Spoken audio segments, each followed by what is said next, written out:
E o Brasil vem sofrendo advertências da Organização Mundial do Comércio, a OMC, sobre a importância de combater a pirataria, mesmo que o país seja principalmente consumidor e não produtor de pirataria. E sobre esse assunto, acompanhe agora uma entrevista do Heródoto Barbeiro com Roberto Abdenur, presidente executivo do Instituto Brasileiro de Ética Concorrencial, o Ético. Bem, nós vamos falar um pouco a respeito de comércio, de pirataria e também do relacionamento do Brasil com outros países do mundo. Já visto que recentemente nós tivemos a eleição de um brasileiro como presidente da Organização Mundial do Comércio, o que provavelmente vai implicar em maiores responsabilidades por parte do nosso país. Quem está aqui conosco é o Roberto Abdenur, que é presidente executivo do Instituto Brasileiro de Ética Concorrencial, o Ético. Roberto, muito obrigado pela gentileza, pela participação conosco aqui. Muito obrigado. Roberto, vou começar pela pela Organização Mundial do Comércio, né? Em que o Brasil agora então assume a responsabilidade. Quando você entra numa entidade dessa multilateral, eu suponho que você tem certos deveres e certos direitos, né? Como é que a pirataria, por exemplo, é tratada no âmbito da Organização Mundial do Comércio? Olha, o tema da pirataria é um tema prioritário para o Instituto Ético, de que você falou, do qual eu sou presidente, porque é uma das mais graves formas, digamos, de ilegalidade e até criminalidade no comércio, nas ruas, em vários lugares. A Organização Mundial, eu fui, enfim, diplomata durante 45 anos, nunca fui representante na Organização de Comércio, mas recebi com muita alegria a nomeação, a indicação do colega Roberto Azevedo, que é uma pessoa de muita competência. É um laurel, é uma honra para o Brasil e é algo que realmente coloca o Brasil numa posição muito central nos esforços de voltar a um tratamento multilateral das questões de comércio, né? A questão da pirataria, propriamente dita, não é uma pauta direta da OMC, mas a questão da defesa dos direitos de propriedade intelectual, sim. Há um acordo que foi negociado muitos anos atrás sobre isso, chamado TRIPS, é um nome técnico, não precisamos divagar sobre isso, mas que prevê a adoção pelos países filiados à organização de medidas efetivas para proteger a propriedade intelectual. E a luta contra a pirataria é uma das formas, justamente, de você proteger a propriedade intelectual.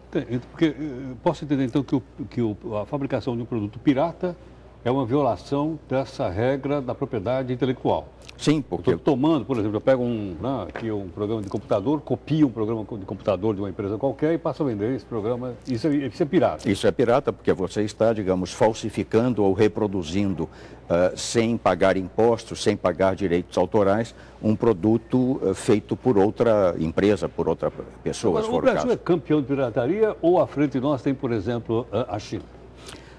A China é um grande mercado para a pirataria e é também um grande fornecedor do mundo inteiro para produtos pirateados. Agora, nós também temos o problema da pirataria feita no próprio Brasil, sobretudo para tênis, roupas, artigos esportivos. De modo que nós não podemos culpar apenas a China pelo problema. Ela é, inegavelmente, um elemento, um fator nesse problema, mas não é o único. Tá, Roberto, então posso entender então, que tem dois tipos de produto pirateado. Aquele que eu fabrico aqui e aquele que eu importo. Isso. Agora, esse que eu importo não tem que passar pela alfândega? Veja bem, esses produtos normalmente entram no Brasil à revelia das autoridades. Muitos são contrabandeados ou diretamente para o Brasil ou via outros países vizinhos para depois entrarem no Brasil. Sei, porque seria possível identificar se eu estou importando ou não um produto pirateado. Se vier na alfândega brasileira, é capaz da alfândega identificá-lo. E pode identificá-lo. Mas é preciso conhecer o produto para poder distinguir entre o que é falsificado e o que é o produto original, né? Agora, no caso da alfândega, enfim, de modo geral, você identifica a ilegalidade do produto mais pelo contrabando do que propriamente por comparar. Sim. Agora, Roberto, acho que pela origem não é muito fácil descobrir isso, né? Porque às vezes o país que fabrica o pirateado também é o que fabrica sob licença de uma determinada marca, uma determinada empresa. Sim, mas você tem que dotar as autoridades dos meios para combater a pirataria. Permita-me contar uma história interessante. Claro. Nós temos hoje no Brasil um Conselho Nacional de Combate à Pirataria, estabelecido 10 anos atrás e sediado no Ministério da Justiça. E o Ético, o Instituto de Ética Concorrencial, que eu presido, tem uma responsabilidade muito especial. É o gerente a nível nacional desse programa de libertação, digamos, das cidades livres de pirataria. Então, uma das coisas que nós fazemos, além de atuar na elaboração e na posta em prática de medidas de combate, de repressão, é também a preparação dos agentes policiais, guardas municipais, para que eles possam distinguir entre o produto falsificado e o produto original. É, portanto, um trabalho muito grande, um trabalho que exige muita persistência, muita constância e que vai durar muito tempo. Porque, como você disse antes, o problema da pirataria não é só um problema brasileiro. O Brasil é um país com níveis elevados de pirataria, mas outros países em que a coisa é muito pior. Está agora a última parte da entrevista do Heródoto Barbeiro com Roberto Abdenur, presidente executivo do Instituto Brasileiro de Ética Concorrencial, o Ético. Ele fala sobre o combate à pirataria no Brasil. Eu imagino que produto pirata deve vender também no chamado comércio paralelo, não? Porque Sim. Se for uma loja estabelecida, como é que eu posso dar uma nota fiscal de um produto que eu não comprei? Exatamente, uma das maneiras de você reconhecer a ilegalidade do produto está na ausência de nota fiscal. E, infelizmente, existem em múltiplas cidades brasileiras, inclusive aqui em São Paulo, muitos centros comerciais populares em que há pequenos boxes, né, que não estão sequer, por vezes, legalizados ou que estão legalizados, mas compram esses produtos subterraneamente sem emitir nota fiscal. De modo que quando há, digamos, batidas, operações policiais, é possível claramente você identificar o produto, não só por comparar o falsificado com o original, mas pela ilegalidade na movimentação desse produto. Agora, Roberto, o que movimenta esse mercado? É a oferta de um produto mais barato ou é a procura por parte do consumidor desse produto mais barato, alegando que não pode comprar o aspas de marca? As duas coisas, que existe o diferencial de preço entre certos produtos de alta qualidade e a imitação muito barata. Por exemplo, vê-se muito nas ruas essas bolsas francesas Louis Vuitton, né, que são caríssimas, custam milhares de reais cada uma e se compra por algumas dezenas ou no máximo centenas de reais no comércio.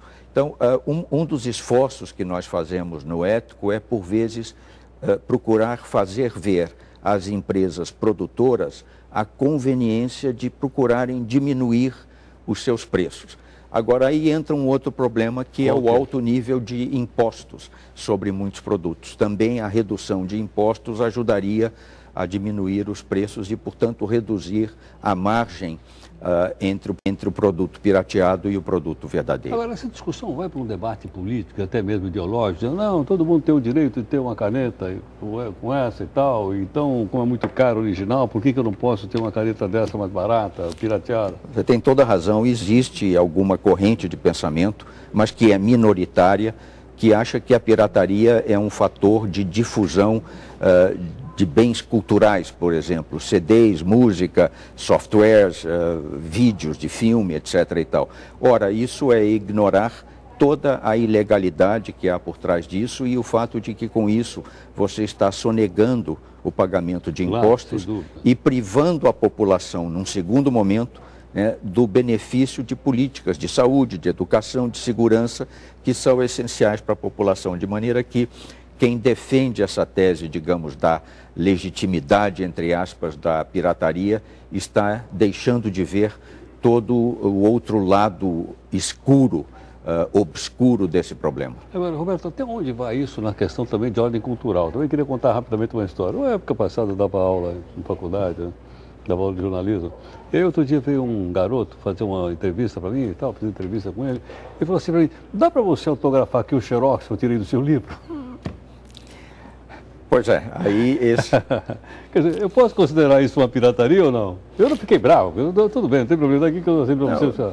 Eu entendo que você tirar um xerox para consumo próprio né? Enfim, não chega a caracterizar a Eu nem pirataria. recebi direitos autorais por aquilo, devia ser R$1,10. Aí seria injusto você cobrar isso do pobre do estudante, né? Não, a pirataria se caracteriza pela colocação no mercado da cópia indevida ou da falsificação. Não seria esse o caso, né? Tá bom, então qual é o crime que eu cometo se eu aparecer lá naquela rua chamada Santa Efigênia por vender um software e for pego?